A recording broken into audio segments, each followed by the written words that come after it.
Hi every one. அக்காவோட பாப்பாவுக்கு ஸ்கூலில் ப்ளூ டேன்னு சொன்னாங்க. ப்ளூ டேனா ஸ்கை ப்ளூ கலரில் ட்ரெஸ் பண்ணிட்டு போகணுமா.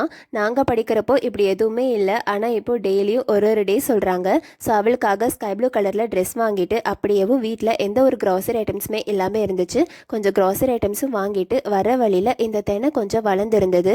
ஸோ அதையும் பறிச்சுட்டு வந்து பேர்ட்ஸ்க்கு கொடுத்தாச்சு. அண்ட் மார்னிங் பிரேக்ஃபாஸ்ட்டுக்கு ப்ரெட்டும் பாலக் பன்னீரும் சாப்பிட்டாச்சு. அண்ட் ரீசெண்டாக என்னோட பைனாப்பிள் கண்ணூர் பறந்து போயிடுச்சுன்னு சொல்லியிருந்தேன். ஸோ அதுக்கப்புறம் என்னோட க்ரீன் சீக் கண்ணூர் தனியாகவே இருந்தா. ஸோ அவளுக்கு பேருக்கு இன்னொரு கண்ணூரும் வாங்கியாச்சு. அண்ட் ஆஃப்டர்நூன் லஞ்சுக்கு எனக்கும் என் சிஸ்டருக்கும் பிரியாணி, அம்மாவுக்கு ரைஸ் தான். முடி காய வச்சுட்டு இருக்கேன். ரொம்ப ஈரமா